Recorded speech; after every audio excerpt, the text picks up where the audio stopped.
Yes. Oh no no no no no no no no no no no no no no no. Oh shoot. আচ্ছা ধরো তুমি এইমাত্র বিয়ে করেছো। আজ তোমার জীবনের অন্যতম রোম্যান্টিক রাত, ফুলশয্যার রাত। কিন্তু ঠিক সেই মুহূর্তে তোমার স্ত্রী যদি তোমাকে এক অদ্ভুত শর্ত দিয়ে বসে যে তোমাদের মিলনের ঠিক পরপরই সে তোমাকে ছেড়ে খেয়ে ফেলবেন, তাহলে কি তুমি রাজি হবে? শুনতে হরর মুভির সস্তা প্লটের মতো লাগছে, তাই না? কিন্তু প্রকৃতিতে এই ঘটনাটি আসলেই ঘটে। আর সবচেয়ে বেশি যাদের নাম এই কুখ্যাতির মধ্যে পড়ে তারা হলো স্ত্রী মাকড়সা। হ্যাঁ, ঠিকই শুনেছ। অনেক প্রজাতির স্ত্রী মাকড়সা মিলনের পর পুরুষ সঙ্গীকে লিটারালি খেয়ে ফেলে। একে বলে সেক্সুয়াল ক্যানিবালিজম। কিন্তু প্রশ্নটা হলো, খেয়ে ফেলে কেন? এটা কি শুধু নিষ্ঠুরতা, নাকি এর পেছনে কোনো সুপরিকল্পিত বিবর্তনীয় কৌশল কাজ করছে? ব্যাপারটা বুঝতে হলে আগে একটু বেসিক বায়োলজি বুঝতে হবে। পৃথিবীতে প্রায় 50,000-এরও বেশি প্রজাতির মাকড়সা আছে, আর তাদের সবার মধ্যে কিন্তু এই আচরণ দেখা যায় না। Black widow, redback spider, praying mantis এই প্রজাতির মধ্যে ঘটনা ঘটতে দেখা যায়। এদের নাম শুনলেই আমাদের মাথায় আসে মিলনের পর মৃত্যু। কিন্তু ইন্টারেস্টিং ব্যাপার হলো, সব প্রজাতিতে এটা বাধ্যতামূলক না। অনেক সময় পুরুষ বেঁচেও যায়। তাহলে কখন, কেন আর কিভাবে এই খেয়ে ফেলা ঘটনা ঘটে? প্রথম কারণ, নিউট্রিশন। স্ত্রী মাকড়সা সাধারণত পুরুষ মাকড়সার থেকে আকারে বড় হয়।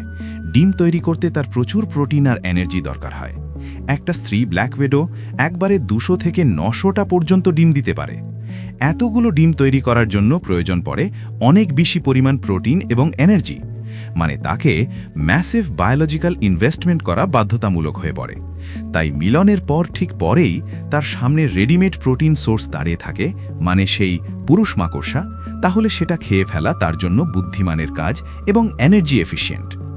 2006 সালে কিছু গবেষণায় দেখা গেছে, যেসব স্ত্রী রেডব্যাক স্পাইডার মিলনের পর পুরুষকে খেয়েছে তারা তুলনামূলক সুস্থ ও বেশি সংখ্যায় ভায়াবল ডিম উৎপাদন করেছে। সোজা কথায় বলতে গেলে, পুরুষটা খাবার হয়ে গেলে বাচ্চাদের চান্স অফ সার্ভাইভাল বেড়ে যায়। কিন্তু প্রশ্ন হলো, পুরুষরা কি বোকা? তারা কি জানতেই পারে না তাদের কি হতে যাচ্ছে? তারা কি পালানোর চেষ্টা করে না? আসলে করে। অনেক প্রজাতির পুরুষ মাকড়সা অসাধারণ কশাস। তারা আগে স্ত্রীটির জালে নির্দিষ্ট রিদমে ভাইব্রেশন দেয়, যেন বোঝাতে পারে আমি খাবার না, আমি পার্টনার। কেউ কেউ উপহার দেয়, ছোট পোকা জড়িয়ে সিল্কের প্যাকেট বানায়। একে বলে নাফশিয়াল গিফট। এই গিফট দিয়ে স্ত্রীকে ডিস্ট্র্যাক্ট করে মিলনের সুযোগ নেয়। মানে প্রেম আর বেঁচে থাকার লড়াই দুটোই একসাথে ঘটে। কিন্তু সবচেয়ে মাইন্ড ব্লোয়িং ঘটনা ঘটে অস্ট্রেলিয়ান রেডব্যাক স্পাইডারে। এখানে অনেক সময় পুরুষ নিজে থেকেই স্ত্রীর মুখের দিকে গিয়ে উল্টো হয়ে ঝুলে পড়ে। মানে সে যেন নিজেকে বলছে, ঠিক আছে, খেয়ে ফেলো। 2003 সালে এক গবেষণায় দেখা যায়, যেসব পুরুষ নিজেকে এভাবে উৎসর্গ করে তাদের স্পার্ম ট্রান্সফার বেশি এফেক্টিভ হয়। কারণ স্ত্রী যখন তাকে খাচ্ছে তখন মিলনের সময়টা লম্বা হয়, ফলে তার জিন পরবর্তী প্রজন্মে যাওয়ার চান্স বাড়ে। চিন্তা করো একবার, এটা যেন এভলিউশনারি সুইসাইড মিশন। সে বাঁচবে না, কিন্তু তার ডিএনএ বেঁচে থাকবে। এখন প্রশ্ন আসে, এটা কি সব সময় হয়? না, নেচার কখনোই এত সিম্পল না। অনেক ক্ষেত্রে স্ত্রী মাকড়সা শুধু তখনই পুরুষকে খায় যখন সে খুব ক্ষুধার্ত। যদি আশেপাশে প্রচুর খাবার থাকে তাহলে পুরুষের বেঁচে যাওয়ার সম্ভাবনাও বেশি থাকে। তার মানে বোঝা যাচ্ছে, এখানে ইমোশন না, পিওর সার্ভাইভাল ইকোনমিক্স কাজ করছে। আরেকটা ইন্টারেস্টিং থিওরি আছে, মেট চয়েস। কিছু সায়েন্টিস্ট মনে করেন স্ত্রী মাকড়সা ইচ্ছাকৃতভাবে দুর্বল বা ছোট পুরুষকে খেয়ে ফেলে, আর শক্তিশালী চটপটে পুরুষরা পালিয়ে বাঁচে। ফলে প্রজন্মের পর প্রজন্মে শুধু জেনেটিক্যালি ফিট পুরুষরাই সার্ভাইভ করতে পারে। এটা এক ধরনের ব্রুটাল ন্যাচারাল সিলেকশন। কিন্তু সবথেকে ভয়ঙ্কর ব্যাপার হলো, কখনো কখনো স্ত্রী মাকড়সা মিলনের আগেই পুরুষকে খেয়ে ফেলে। মানে রোম্যান্স শুরু হওয়ার আগেই ট্র্যাজেডি। তাই অনেক পুরুষ মাকড়সা দূর থেকে হিসাব করে এগোয়। কেউ কেউ মিলনের সময় স্ত্রীটির পা বেঁধে ফেলে সিল্ক দিয়ে, যেন অ্যাটাক করতে না পারে। ভাবো একবার, নিজের প্রাণ বাঁচাতে কি লেভেলের স্ট্র্যাটেজি। এবার একটা বড় প্রশ্ন, এই বিহেভিয়ার কি শুধু মাকড়সাদের মধ্যেই সীমাবদ্ধ? না, প্রেইং ম্যান্টিসেও এই ঘটনা ঘটতে দেখা যায়, যদিও সেটা প্রকৃতিতে তুলনামূলক কম ঘটে।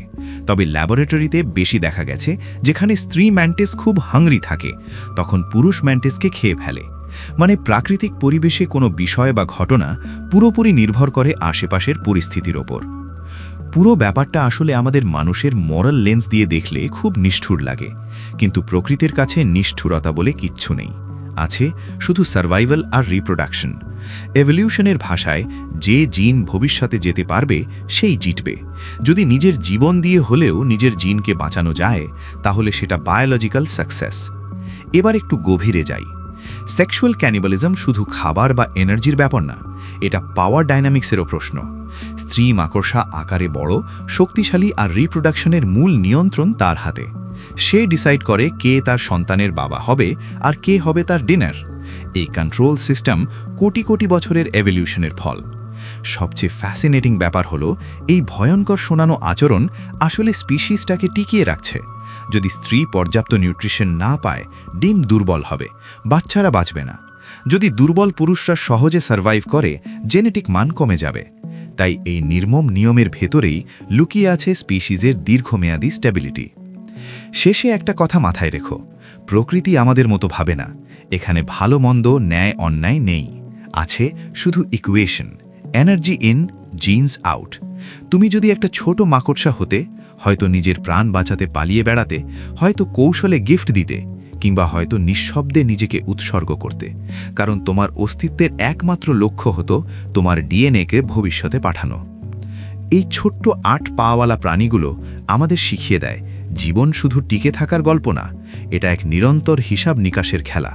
আর সেই খেলায় কখনো কখনো ভালোবাসা আর মৃত্যু একই জালে আটকে যায়। আমাদের এই চ্যানেলে আমরা বিজ্ঞানের জটিল ও রহস্যময় বিষয়গুলোকে সহজ ভাষায় তুলে ধরার চেষ্টা করি। আমাদের লক্ষ্য বিজ্ঞানের পেছনের গল্পগুলো আপনাদের সামনে নিয়ে আসা। ভিডিওটি যদি আপনাদের ভালো লাগে এবং এই ধরনের বৈজ্ঞানিক রহস্য জানতে যদি আপনারা আগ্রহী থাকেন, তাহলে অনুরোধ রইল আমাদের এই পথচলায় আপনারা পাশে থাকুন। আপনার একটি লাইক, কমেন্ট ও সাবস্ক্রাইব আমাদের আরও নতুন রহস্য উদ্ধার করতে সাহায্য করবে। কমেন্টে অবশ্যই জানাবেন এরপর আপনারা প্রকৃতি বা বিজ্ঞানের কোন রহস্য সম্পর্কে জানতে চান।